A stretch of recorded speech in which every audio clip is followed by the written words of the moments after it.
Corée dédiée Bezrat Hashem à la réussite de tout le clan d'Israël, tous les soldats qui se trouvent sur le front, de toutes les personnes qui sont captives, qu'elles reviennent Bezrat Hashem, Beshalom, et tous les blessés. Chers amis, il y avait un rave de l'époque de la Gemara qui disait à Kadosh Baruch Hu, écoute à Kadosh Baruch Hu, fais-moi mourir avant la période pré-messianique. Parce que les douleurs de la venue du Mashiach, elles risquent d'être tellement douloureuses que j'aimerais ne pas les voir. Chers amis, ce Simchat Torah, ce Shmini Atzeret, en Israël, nous avons vécu quelque chose qu'on ne peut pas réussir ni à comprendre, ni à digérer. Quelque chose d'impensable. Les journalistes, ils essayent de voir ici un rapport avec la guerre de Kippour, où aussi ça a été une guerre surprise. Et ils disent, mais non, cette guerre-là qu'on est en train de vivre en ce moment, elle est beaucoup plus douloureuse et beaucoup plus difficile. Chers amis, indéniablement on se trouve là, dans la période pré-messianique. Et ces douleurs-là, ça fait des années, des dizaines d'années en Israël qu'on n'a pas connu une chose pareille. Déjà 700 morts. Et j'ai entendu de sources sûres qu'en fait il y en a beaucoup plus, mais que pour l'instant, on a été prêt à dire qu'il n'y a que 700 morts, entre guillemets. Une centaine de personnes visiblement qui ont été prises captives à Gaza. Et on se trouve dans une situation très difficile. Le scénario le pire que redoutaient les gens qui habitaient près de Gaza, eh ben, il s'est effectivement réalisé. Et évidemment, les questions que se posent tous les Israéliens, les gens dans le monde entier, ils se demandent, mais c'est bizarre. Comment ça se fait que l'armée n'était pas prête à cela? Comment ça se fait que les services secrets israéliens, qui pourtant sont réputés pour leur fiabilité, n'ont pas été capables, n'ont été au courant de rien? Eux qui souvent sont capables de déjouer tout ce qui va se produire. Rien du tout. On a été pris par surprise. Il y a évidemment dans la frontière entre Israël et Gaza une barrière qui est censée être filmée, une barrière que, en principe, ils ne sont pas censés réussir à casser. Et voilà qu'avec un tracteur, ils ont réussi à casser la barrière sans que les forces israéliennes soient au courant. Ils ont réussi à pénétrer par centaines sans que les forces israéliennes ne puissent faire quoi que ce soit. Des choses bizarres, des choses incompréhensibles. Ils sont rentrés au même moment dans plusieurs yishuvim et ils ont fait ce qu'ils ont voulu. Pendant des heures et des heures entières, au lieu qu'il y ait des soldats israéliens qui se promènent à Sderot et ailleurs, à Ofakim, il y avait des guerriers du Hamas qui étaient en train de se promener, qui tiraient partout. Et là-bas, il y a beaucoup de maisons qui sont sur un étage. Donc ils ont tiré, ils ont tué, ils sont rentrés partout. Et ils ont pris des personnes captives. Et il y a des photos, il y a des témoignages qui font mal au cœur. Ça fait penser à la Shoah. Dans nos rues à nous, il y a des terroristes qui nous ont pris et qui nous ont fait rentrer de force dans leur voiture et qui nous ont conduits vers Gaza. Chers amis, la situation, elle est extrêmement difficile. Et les gens, ils se demandent comment ça se fait, quoi. Pendant des heures et des heures, les forces israéliennes, elles n'ont pas réussi à venir et à mettre un petit peu d'ordre. Pendant des heures entières, il y avait des gens qui suppliaient par WhatsApp et par téléphone, s'il vous plaît, appelez les soldats, demandez aux soldats de venir, on va se faire tuer. Ils sont en train d'essayer de forcer la porte, s'il vous plaît, faites quelque chose. Rien. Wallo. Quelque chose d'impensable. On a une armée qui est puissante, on a une armée qui est forte. Et voilà ce qui s'est passé. Et tout le monde se demande comment ça se fait, et on attend des réponses. Il y a des gens qui essayent tout type de spéculation. Il faut savoir une chose, mes chers amis. Le Ramban, dans la paracha de Shoftim, au moment où les Juifs vont partir au combat contre leurs ennemis, il est écrit que le Kohen, à ce moment-là, il s'adressait aux soldats et qu'il leur disait « Ne vous inquiétez pas. Vous allez partir au combat, ne vous inquiétez pas. Pourquoi? Parce que Hachem est avec vous. Ki Hachem Elokechem haolech imachem leilachem lachem im oyevechem loshia etchem. Hachem, il est avec vous. Dieu, il est avec vous. Et c'est Dieu qui va mener le combat. » Et le Ramban, il dit quelque chose ici qui, à mon avis, il faut le répéter. Et je pense que c'est ce qu'Akadosh Baruch Hu peut-être souhaite nous dire en ces moments tellement difficiles. Au moment où je suis en train de vous parler maintenant, déjà plus de 24 heures après que Yom Tov soit fini et qu'on ait entendu les tragiques nouvelles. Il y a encore des terroristes qui se promènent en Israël un peu partout et qui n'ont pas encore été liquidés. Vient le Ramban et il dit la chose suivante. Il dit, vous ne devez pas vous inquiéter. Mais pourquoi vous ne devez pas vous inquiéter? Écoutez bien les termes du Ramban. Le Ramban, il dit, je vous lis dans les mots. Ki Hashem Elokechem, Aolech imachem, Shelo yiftechu beze bigvuratam. Que les Juifs ne se reposent pas sur leur force. L'archov belibam giborim anachnu. En se disant nous sommes forts. Ve'anshe chayil la milchama. Et nous sommes des guerriers puissants. Rak sheyashivu libam el Hashem. Il faut qu'ils se rappellent d'Akadosh Baruch Hu. Ve'yiftechu bishuato.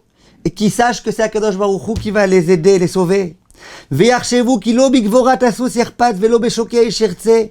Ils doivent se rappeler que Akadosh Baruch Hu, il n'attend pas la force physique. Il n'attend pas la force des armes. Ki rotze Hashem et ireav et am yachalim lechasdo. Akadosh Baruch Hu, il veut les gens qui craignent Dieu et qui attendent, qui se reposent sur lui, qui lui font confiance.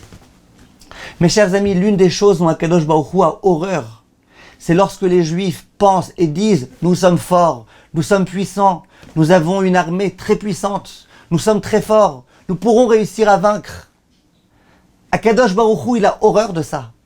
Ce qu'on appelle dans la Torah « Kochi ve'otzem yadi asali et achai lazeh ». C'est notre force qui a fait que Hachem, il a horreur de ça.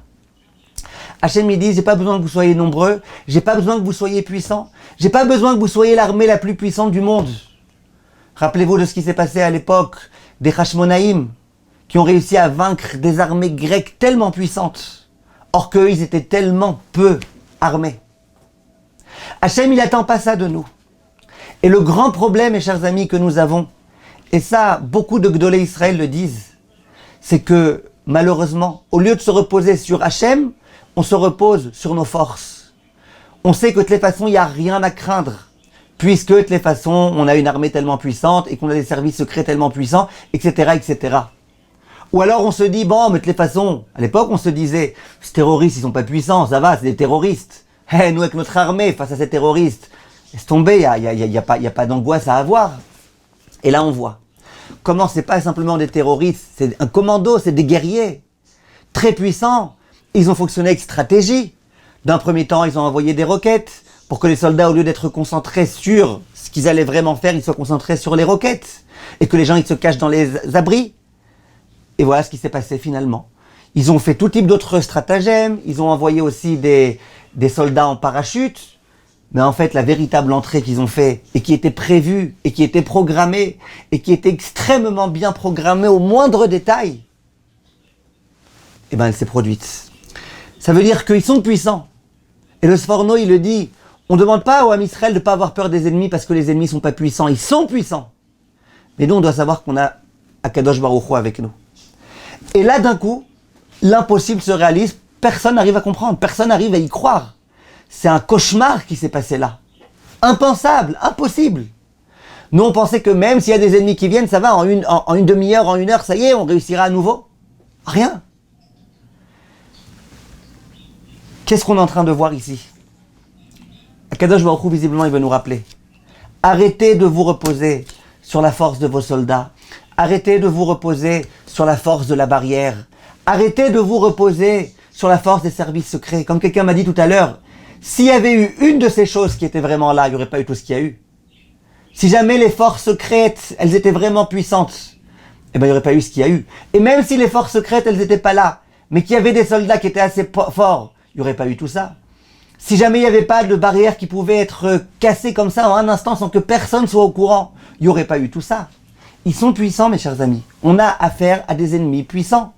Et je ne parle pas maintenant de nos ennemis du Nord, du Hezbollah, qui eux aussi ont commencé à nous attaquer, et qui eux aussi disent à tous les Arabes d'Israël de venir et d'essayer de nous tuer, etc., etc. Et eux, ils ont des milliers et des milliers de roquettes. Et ils ont des roquettes précises. Bref, Akadosh Baruch Hu veut nous rappeler une chose. Ne vous reposez sur rien, zéro, rien que sur Akadosh Baruch Hu. Parce que si on se repose sur nos forces, eh ben regardez, il n'y a pas de force.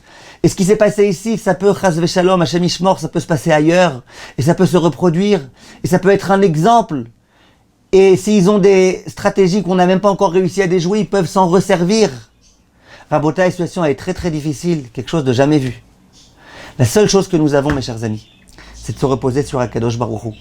Et ça, c'est écrit dans la Gemara, qu'au moment où le Mashiach viendra, les Juifs, ils diront, on peut plus se reposer que sur Akadosh Baruch Hu. En lano almi leishaen. Et là, la vinou sheba shamayim. Et nous y sommes, mes chers amis. Nous commençons à comprendre qu'il n'y a que Akadosh Baruch Hu qui peut nous aider. Et c'est ça l'idée qui doit nous accompagner. Et ça, mes chers amis, c'est un verset explicite dans Tehilim Kuf Kaf Zayin. Im Hashem lo yishmor aïr, dit le pasuk, shav shakad shomer. Si Hashem, il protège pas la ville, eh ben ça sert à rien les gardes qui se trouvent à l'entrée de la ville. Bien que c'est des gardes qui sont, ainsi qu'expliquent les commentateurs, shakad, qui sont vraiment zélés, empressés, qui font bien leur travail, qui font tout ce qu'ils peuvent. Si Hashem ne protège pas, rien ne sert à quoi que ce soit. C'est exactement ce qui s'est passé ici. Baruch Hashem, on a des shomrim, et combien on en a? Mais si à un moment donné, Akadosh Baruch Hu décide que ça se passe différemment, eh ben c'est ce qui se passe. Et ça, c'est à nous de bien le retenir. Nous avons besoin d'Akadosh Baruch Hu plus que de toute autre chose au monde. Alors évidemment, les gens ils m'interrogent, qu'est-ce qu'il faut faire maintenant? Qu'est-ce qu'il faut faire? Alors tout d'abord, mes chers amis, je le disais, il y a 3 semaines, quand Rosh Hashanah tombe un Shabbat, ça peut être une année terrible et catastrophique. Chachamim le disent. Et tout ce qui peut permettre à l'année de ne pas être terrible, au contraire d'être une année positive, c'est Shmirat HaShabbat, c'est d'observer le Shabbat. Nous devons prendre sur nous, et mon maître le Rav Steinbuch, il l'a dit explicitement, tous les Shabbatot de cette année, il faut faire en sorte, Bezrat Hashem, de se renforcer dans la Gdusha du Shabbat, dans l'observance du Shabbat, faire en sorte que le Shabbat soit quelque chose de très particulier. Mettons, Bezrat Hashem, toutes nos chances de notre côté, pour que cette année, qui commence tellement mal, elle puisse, Bezrat Hashem, se terminer d'une façon bien plus positive. Rappelons-nous ce que la Gemara disait, que même si Rosh Hashanah ça tombe un Shabbat, et donc effectivement ça peut être une mauvaise année, mais sinon on vient avec toute la Achna, avec toute l'humilité nécessaire, et bien cette année elle peut devenir positive. J'aimerais terminer en vous demandant de regarder les propos du Chafetz Chaim sur la paracha de la semaine, la paracha de Bereshit. À cette même période, à l'époque du Chafetz Chaim, il y a eu aussi des attaques terribles contre le peuple juif. Et les juifs se sont fait assassiner, ils se sont fait tuer. Et il y avait des choses terribles. Et le Chafetz Chaim me dit, comment c'est possible de voir une chose pareille? Le sang du peuple juif qui a été versé de cette façon-là, tellement de morts, et les nations du monde qui se moquent de nous. Bref, exactement ce qui est en train de se passer maintenant. Le Chafetz Chaim me dit, vous savez pourquoi? Et c'est peut-être ce qui est en train de se passer aujourd'hui. Il dit, il y avait un terrible décret qui a été pris contre le peuple juif. Un décret d'extermination totale. Simplement, Akadosh Baruch Hu, il a eu de la peine pour nous. Et qu'est-ce qu'il a fait? Il a envoyé des ennemis pour venir nous tuer, pour nous saccager, pour nous faire du mal, un massacre. Et alors quoi, dit le Chafetz Chaim? Il dit, or on a un principe. C'est que quand une personne, elle est pourchassée, eh ben, Akadosh Baruch Hu, il vient protéger, il vient aider la personne qui est pourchassée. Même si un ennemi, même si un mauvais, il pourchasse un autre mauvais, il y a un principe, c'est que Akadosh Baruch Hu, il aide celui qui est pourchassé. Dit le Chafetz Chaim, Akadosh Baruch Hu, il a envoyé des ennemis des autres peuples pour nous faire du mal, pour que nous soyons pourchassés, pour qu'Akadosh Baruch Hu puisse dire, bon allez, moi je suis obligé d'être avec les pourchassés. Et donc le terrible décret, il ne se passera pas, et au contraire, j'aiderai Bezrat Hashem, le peuple juif, à vaincre ses ennemis. Là nous sommes pourchassés, mes chers amis. Nous sommes dans cette situation d'infériorité qui s'appelle être pourchassés. Acceptons cette situation, parce que c'est de cette situation, Bezrat Hashem, que le bien surgira et que nous pourrons, Bezrat Hashem, finalement, une fois pour toutes, en finir avec nos ennemis.